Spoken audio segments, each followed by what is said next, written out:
103,4 DFM. Radio Musik Asli Indonesia. Mania, kemana Bang Hendra? Ada tadi sebentar karena saya menunggu tamu saya, tamu istimewa dan tadi ternyata alhamdulillah bisa hadir. Oke, DP Mania, siang hari ini saya Hendra kehadiran tamu istimewa. Nanti saya sapa. Tapi DP Mania, saya juga nanti mau ikut bertanya. DP Mania juga kalau ada kesempatan boleh bertanya ya melalui WhatsApp di 0811999934. Dan tamu istimewa siang hari ini di 103,4 DFM Radio Musik Asli Indonesia, saya kehadiran Bapak Insinyur Johan Effendi MSI, Ketua Komisi Komunikasi dan Edukasi BPKN ya, Badan Perlindungan Konsumen Nasional. Assalamualaikum, apa kabar Pak? Waalaikumsalam Mas Hendra, DFM Mania, selamat siang. Kabarnya sehat ya? Insya Allah baik-baik ya.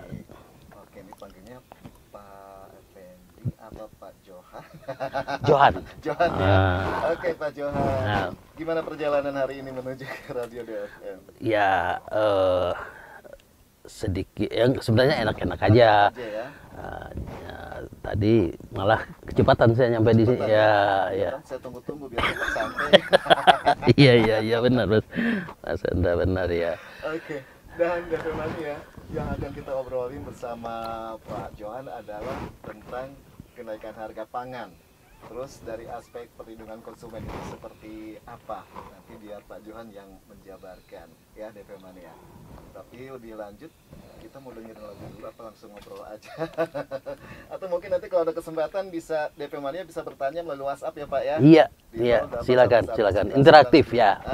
Bisa interaktif. Ya, interaktif ya. Sudah ada yang masuk WhatsApp-nya. Tapi langsung ngobrol aja deh karena saya sudah beberapa tadi Bang Reni sih yang muterin lagu seperti tadi lagu Laskar Pelangi gitu ya. Penuh dengan perjuangan. Ini juga pastinya karena kan tema yang diangkat hari ini ya Pak ya, kenaikan harga pangan dari aspek perlindungan konsumen. Nah, saya pengen tanya dulu nih ke Pak Johan.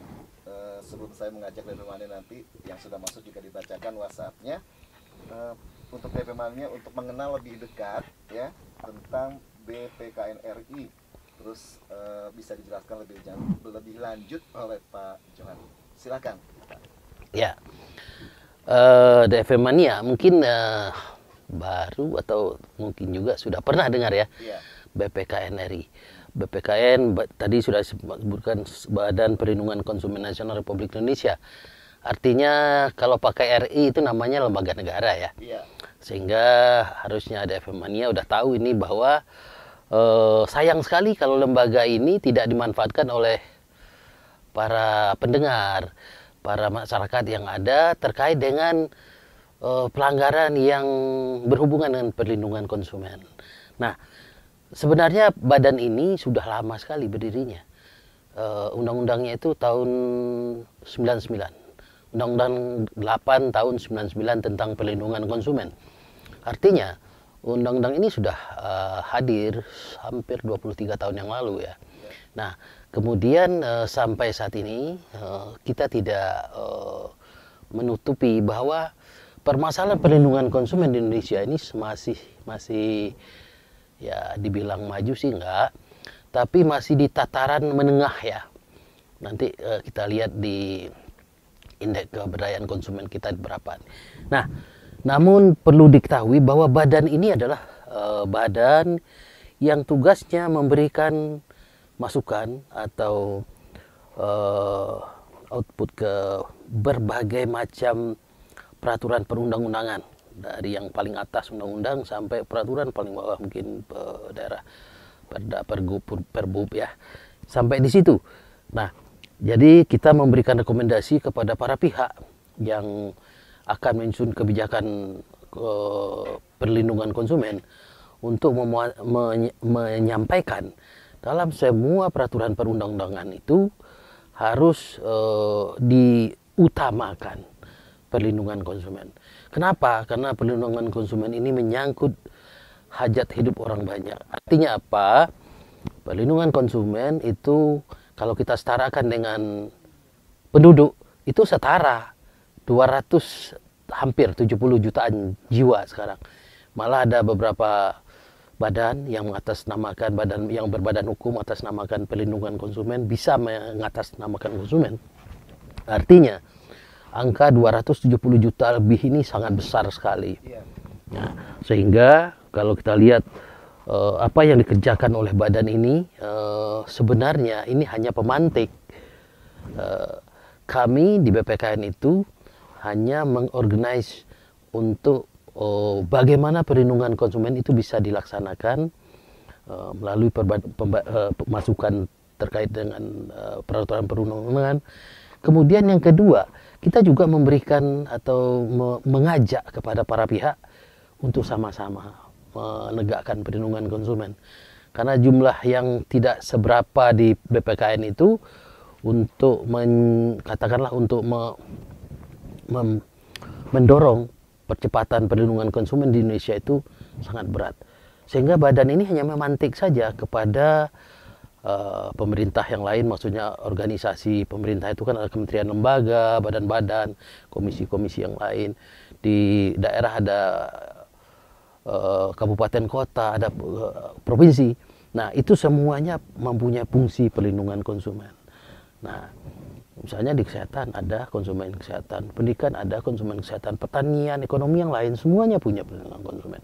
Nah, harusnya semua peraturan perundang-undangan yang ada di Indonesia yang terkait dengan perlindungan konsumen itu ditegakkan secara simultan oleh semua pihak. Nah, itu hanya di pemerintah saja. Tapi karena di Indonesia ada, kalau kita lihat sekarang ini ada 3 kelompok besar ya kelompok besar apa namanya itu. Kalau dulu mungkin yang saya sebutkan begini, ada pemerintah negara sendiri, kemudian ada civil society, kemudian yang ketiga ada yang namanya korporasi. Nah, ini harusnya tiga-tiganya ini secara simultan, secara bergandengan sama-sama menegakkan perlindungan konsumen. Saling terkait dan saling bahu-membahu gitu. Karena mana mungkin 270 jutaan jiwa tadi lebih kita bisa melakukan efektif untuk melakukan penegakan konsumen kalau hanya dilaksanakan oleh sebagian kecil saja pihak. Itu yang pertama yang kita ini kan. Di badan ini hanya pemantik untuk menegakkan perlindungan konsumen melalui pemberian rekomendasi atau output kepada peraturan perundang-undangan. Iya, di BPKN ini hanya seperti tadi Pak Johan bilang hanya pemantik dan hanya sebagian, berarti belum banyak nih Pak. Iya benar. Untuk mendorong atau perlindungan para konsumen masyarakat pastinya. Kalau ngomongin tentang kenaikan harga pangan, terus dari aspek perlindungan konsumen, tadi juga sudah ada undang-undangnya Pak ya. Undang-Undang nomor 8 tahun 1999. Terus, mungkin Bapak bisa lebih dijelaskan lagi apa tugas fungsi BPKN RI. Nah, selain tadi hanya memantik, juga harus bersinergi kayak Pak tadi ya Pak yang disampaikan ya. Nah, tadi fungsi utamanya adalah memberikan rekomendasi masukan kepada pemerintah dari bawah sampai ke paling tinggi untuk pembenahan atau terkait dengan peraturan perundang-undangan. Nah, untuk mensupport rekomendasi itu, BPKN melakukan beberapa hal. Pertama, melakukan penelitian pengkajian terhadap peraturan perundang-undangan yang berlaku, tentu yang di bidang perlindungan konsumen. Kemudian mendorong berkembangnya lembaga perlindungan konsumen swadaya masyarakat. Jadi tumbuh ya, artinya LSM perlindungan konsumen itu kita dorong tumbuh tadi, karena kita nggak bisa bekerja kalau hanya segelintir sekarang aja. Jadi, nah kemudian setelah itu kita harus menyebarluaskan informasi melalui media terkait dengan perlindungan konsumen. Tadi saya sudah singgung bahwa undang-undangnya lahir tahun 99, 23 hampir 24 tahun yang lalu. Tapi dalam hal implementasi lapangannya itu masih banyak konsumen yang tidak tahu akan haknya. Nah, yang terakhir terkait dengan sampling ya, kita juga menerima pengaduan.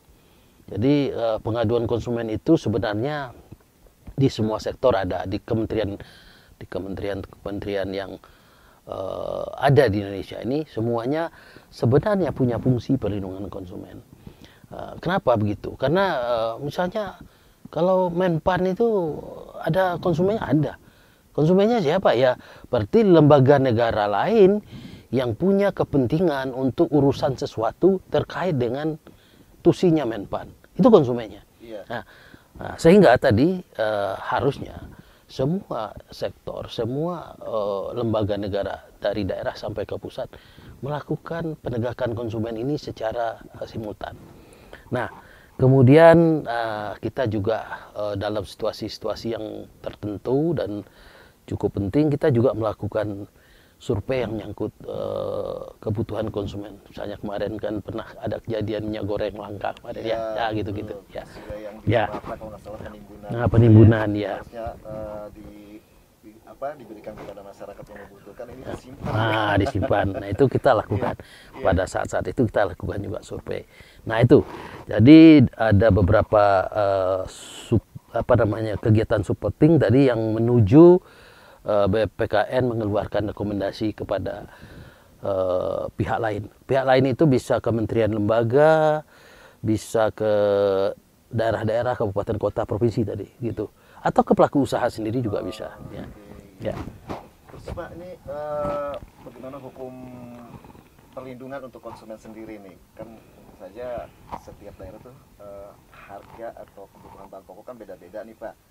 Gitu kan, kalau untuk perlindungan sendiri untuk konsumen, bagaimana hukumnya nih, Pak Johan? Ya, mungkin kita jelaskan sebelum kita melanjutkan itu ada konsumen itu punya hak.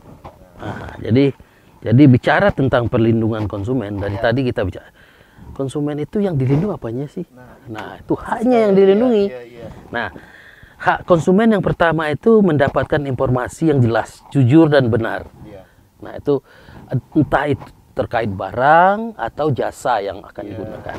Nah jadi informasinya harus jelas. Kemudian konsumen juga bisa memilih barang, jasa, serta mendapatkan barang sesuai dengan nilai tukar dan kondisi perjaminan yang dijanjikan. Nah jadi ini terkait dengan palsu yang nggak palsu mungkin nanti. Nah jadi kalau barangnya jelek ya harganya juga nggak harus tinggi gitu kira-kira. Nah kemudian yang lain lagi terkait dengan hak konsumen. Konsumen itu berhak diperlakukan, dilayani secara benar dan jujur dan tidak diskriminatif. Jadi sesuatu barang yang akan dijual atau sesuatu jasa yang akan diberikan kepada publik, secara prinsip itu nggak ada diskriminasi untuk ini untuk level A, level B, nggak ada. Semuanya sama. Nah, apalagi itu terkait dengan misalnya masalah bahan-bahan pokok ya, bahan-bahan pokok. Nggak ada ini makanannya kelas A, nggak ada.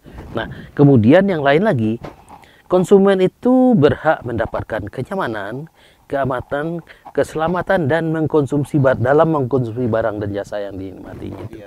Jadi K3 itu tetap diberikan. Kemudian hak yang tadi itu tidak terpenuhi oleh pelaku usaha itu kalau terjadi sengketa konsumen juga berhak mendapatkan advokasi.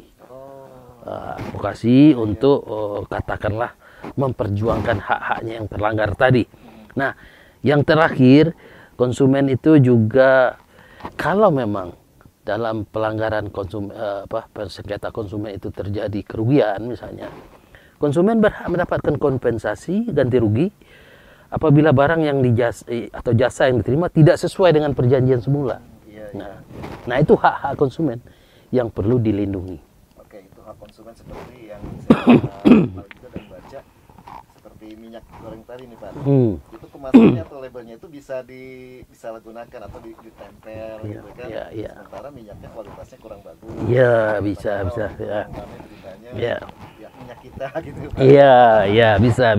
Yang Sumatera Utara, yang labelnya Jawa Tengah gitu kalau nggak salah. Tadi kan hak konsumen untuk mendapatkan perlindungan, Iya. terus juga ganti rugi ya. Ganti Pak, rugi ya? kalau memang ditemukan ada kerugian konsumen. Itu untuk melaporkannya kemana nih? Ah. BPN yang tadi daerahnya masing-masing atau ke pusat atau kemana nih Pak Johan? Iya. Jadi kemudian untuk pelaku usaha sendiri, nah kalau sengketa itu kan ada dua belah pihak ya, ada Iya. konsumen, satu lagi pelaku usaha. Nah pelaku usaha itu apa yang harus dipenuhi oleh pelaku usaha terkait dengan konsumen? Nah jadi ada kewajiban pelaku usaha yang harus ditaati. Apa itu? Misalnya satu standar. Nah, jadi standar barang atau jasa itu harus ditetapkan oleh pelaku usaha. Jadi memproduksi dan memperagakan barang yang tidak memenuhi standar itu nggak boleh. Nah kemudian dari sisi informasi, pelaku usaha dilarang memberikan informasi yang tidak jujur, tidak benar dan tidak lengkap, tidak jelas barang yang diperdagangkan. Kemudian hal lain yang juga harus diperhatikan oleh pelaku usaha adalah cara menjual. Cara menjual itu kalau kita lihat di banyak gerai pasar modern misalnya, itu diskon sekian gitu ya. Nah, tetapi dalam kejadian yang sebenarnya kadang-kadang diskonnya itu sebenarnya tidak diskon gitu ya, dengan berbagai cara permainan harga yang di ini. Nah, itu tidak boleh. Jadi itu cara menjual. Jadi para pelaku usaha itu jangan pun berbuat itikat baik pun tidak boleh untuk mengelabui konsumen. Nah itu. Kemudian dalam hal iklan juga begitu. Nah, iklan pelaku usaha dilarang memproduksi iklan yang menyesatkan. Nah, jadi misalnya kalau kita lihat di makanan misalnya ya, dulu susu kental manis itu disebut susu ya. Nah, tapi setelah ternyata dilakukan berbagai macam penelitian, rupanya kandungan susunya hampir nol. Ya. Nah, sehingga sekarang dihilangin susunya itu. Kalau saya lihat tinggal kental manisnya aja. Nah, yang benar itu kental manisnya ya benar, tapi susunya nggak benar. Tapi dulu namanya susu kental manis. Nah, itu dari iklan sudah mengelabui. Kalau krim, apalah namanya kental manis, nah, itu oke mungkin. Tapi kalau disebutkan susu kental manis, itu sudah membohongi, menyesatkan itu. Itu dalam segi promosi. Ya, promosi. Dan kemasan. Kemasan. Kalau harganya nih seperti harga eceran tetap kan bisa dipermainkan. Iya. Sesuai dengan headnya gitu. Iya. Kita perlindungan juga atau Nah, gimana? satu lagi sebelum saya lupa, satu lagi haknya kewajiban pelaku usaha yang harus ditaati itu adalah terkait dengan klausula baku. Klausula baku itu adalah semacam perjanjian jual beli. Kalau misalnya kita lihat di sektor properti, di perbankan, Mas Hendra misalnya kalau pinjam bank atau beli properti itu harus tanda tangan. Ada segepok gini ya, persyaratannya itu. Nah, Bapak Ibu kalau sebelum tanda tangan, sebelum pencairan, Bapak harus tanda tangan. Di paraf saja Pak ya, atau di tanda tangan terakhir ya. Bapak Ibu tidak membaca. Tidak membaca karena diberikan mungkin terlalu tergesa-gesa berdasarkan waktu. Nah, ini tidak boleh. Harus malah. Kenapa? Nah, takutnya pelaku usaha mencantumkan ketentuan dalam klausula bakunya itu yang memberatkan konsumen. Nah, misalnya di properti misalnya tahu-tahu setelah kita paraf, besok rumah sudah diberikan. Di dalam perjanjian itu ada yang menyatakan kalau kurang 50% dari harga rumah belum masuk, artinya kalau harga rumah 500 juta baru masuk 250 juta kurang, itu uang muka dianggap hangus atau hilang. Bisa saja terjadi karena pengaduan begitu datang ke kita. Nah, itu yang dimaksud klausula baku. Jadi perjanjian sepihak atau sebenarnya bukan perjanjian sepihak, perjanjian dua belah pihak yang disetujui oleh dua belah pihak. Tapi dalam pelaksanaannya kadang-kadang perjanjian sepihak yang dibuat oleh pelaku usaha. Nah, ini juga tidak boleh. Nah, sehingga kalau ada yang tadi misalnya di properti sebelum 50% duit masuk kalau tidak melanjutkan transaksi pembelian itu hilang. Nah, yang begini-begini tentu sangat memberatkan konsumen. Ada laporan yang masuk seperti itu ya? Banyak sekali. Banyak ya? Nah, yang kita lihat misalnya di sektor properti itu ada yang menetapkan 20 masuk 25%, ada yang 50%, macam-macam. Nah, ini menunjukkan bahwa dalam hal klausula baku kita masih kesetaraan konsumen dan pelaku usaha masih perlu dibenahi. Nah, ini Bapak Ibu yang mungkin di antara kita jarang sekali yang tidak pernah berurusan ke perbankan ya. Nah, di situ kelihatan bagaimana kita harus kalau bahasanya itu harusnya antara konsumen dengan pelaku usaha, antara perbankan dengan si calon kreditur itu harusnya setara. Ketika itu di perjanjian itu diparaf, ditandatangani, mereka bisa mempertanyakan, mereka bisa minta ini, oh ini nggak benar. Tapi dalam posisi itu seolah-olah pelaku usaha hegemoninya itu lebih tinggi daripada konsumen. Jadi dia harus tunduk kepada itu. Nah, ini sebenarnya indeks kepercayaan konsumen kita yang masih rendah. Jadi kesetaraan konsumen dengan pelaku usaha pada saat ini itu belum mencapai angka yang kita inginkan. Nanti saya sampai di situ. Terus Pak, kalau sudah terjadi seperti itu, konsumen tidak, katakanlah kayak tadi cuma paraf, padahal harus dibaca ya Pak. Ya, Ini penyelesaiannya seperti apa nih Pak? Konsumennya sama yang tadi pelaku usahanya ini untuk berdamai atau balikan uangnya hilang dong katanya gitu. Apa tanda jadi atau uang muka? Uang muka DP ya. Harus memiliki rumah tadi. Ya, ini yang tadi di hak-hak konsumen yang ada 6 tadi. Salah satunya konsumen itu berhak mendapat advokasi. Nah, advokasi itu nanti akan memperjelas bagaimana posisi konsumen ketika melakukan transaksi jual beli barang atau jasa. Kalau transaksi itu dilakukan hanya sepihak oleh pelaku usaha, ya tentu akan ketahuan ketika terjadi penyelesaian masalah terkait dengan sengketa konsumen itu. Nah, kalau memang itu tidak boleh, katakan hal yang dilarang dalam hal jual beli, tentu konsumen berhak mendapatkan haknya, pengembalian misalnya. Ada sih potongan, misalnya potongan materai apa segala macam yang jelas itu ada, tapi yang sisanya itu harus dikembalikan. Tidak seperti saat ini. Saat ini kan sering sekali kita dengar, misalnya yang paling sering masuk pengaduan kita itu adalah sektor properti. Jadi pengembalian, tak tahu terjadi kredit macet, si pelaku usaha ambil alih secara sepihak.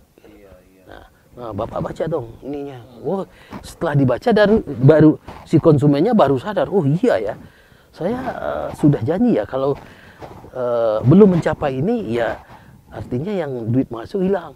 Wah, ketika itu dia baru menyadari. Tapi dari indikasi tadi, makanya saya bilang indikasi awal, pelaku usaha jangan pun berniat salah pun untuk konsumen sebenarnya sudah nggak boleh. Itu kan udah ada niat salah itu. Di awal aja udah ada, jangankan berniat saja salah. Apalagi sudah berbuat. Sudah berbuat. Nah, terus, ya karena tidak tahu tanda tangan di atas materai. Iya. Sudah terjadi. Nah, ini. Tadi dapat advokat, advokatnya dari KP langsung dari ini Pak. Saya lanjut tadi. Mas Hendra tadi terkait dengan bagaimana pengaduan konsumen. Nah, tadi seperti yang saya bilang awal, bahwa pengaduan konsumen ini sebenarnya banyak sekali tempatnya kita atau konsumen mengadu.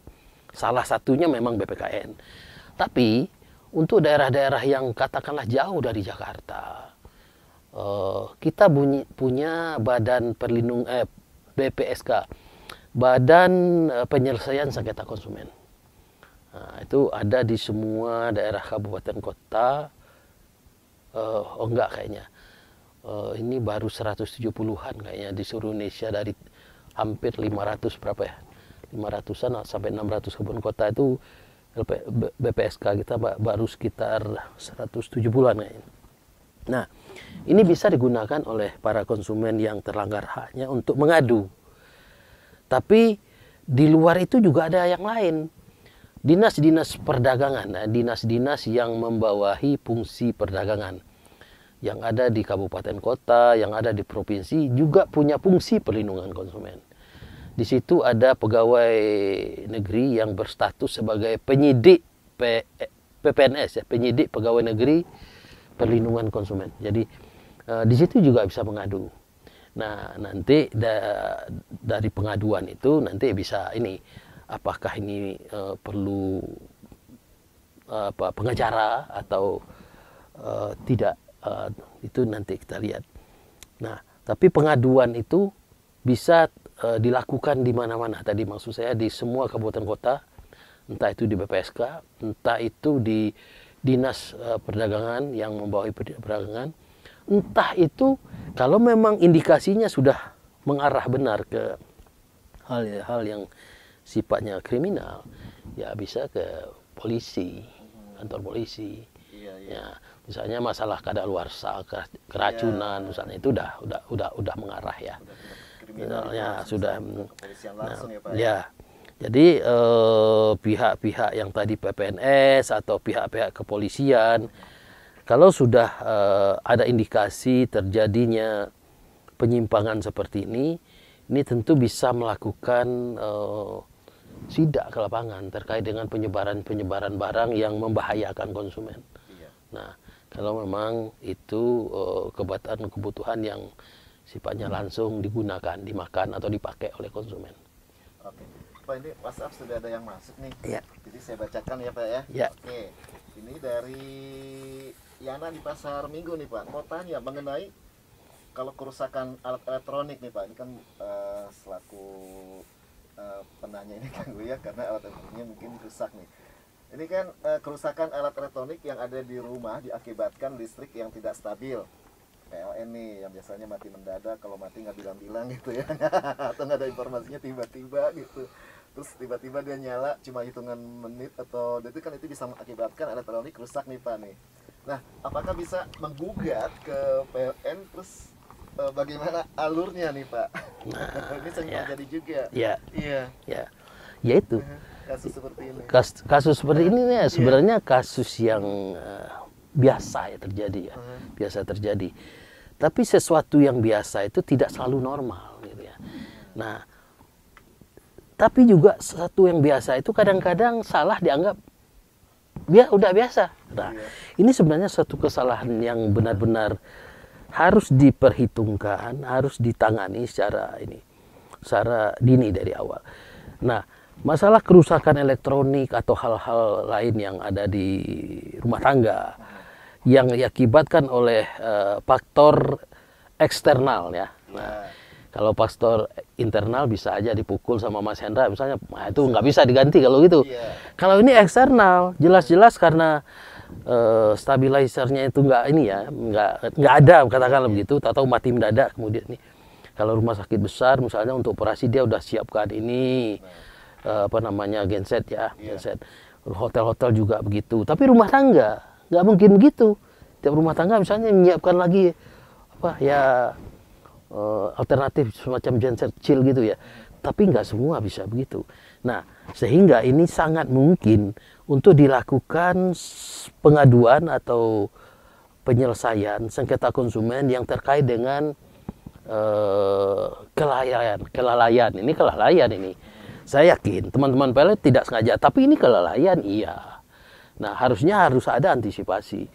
Nah, sayangnya sampai sekarang mungkin ya, ini belum pernah diangkat secara beramai-ramai. Dalam artian begini, ya kalau dalam bahasa hukum itu class action ya. Kalau memang itu terjadi di mana-mana, saya pikir ini bisa diangkat. Dan ini sangat mungkin, Mas. Yang menyebabkan elektronik itu ya barang apa aja, entah TV, entah yang lain-lain. Kalau tiba-tiba mati kemudian nyala lagi, apalagi yang voltasenya tinggi ya. Nah, itu sangat mungkin kerusakan terjadi di peralatan-peralatan yang begitu. Nah, tapi bagaimana memberikan semacam efek jera kepada para pihak yang dalam hal sengketa ini supaya ini dianggap sesuatu hal yang memang punya prioritas untuk selesaikan.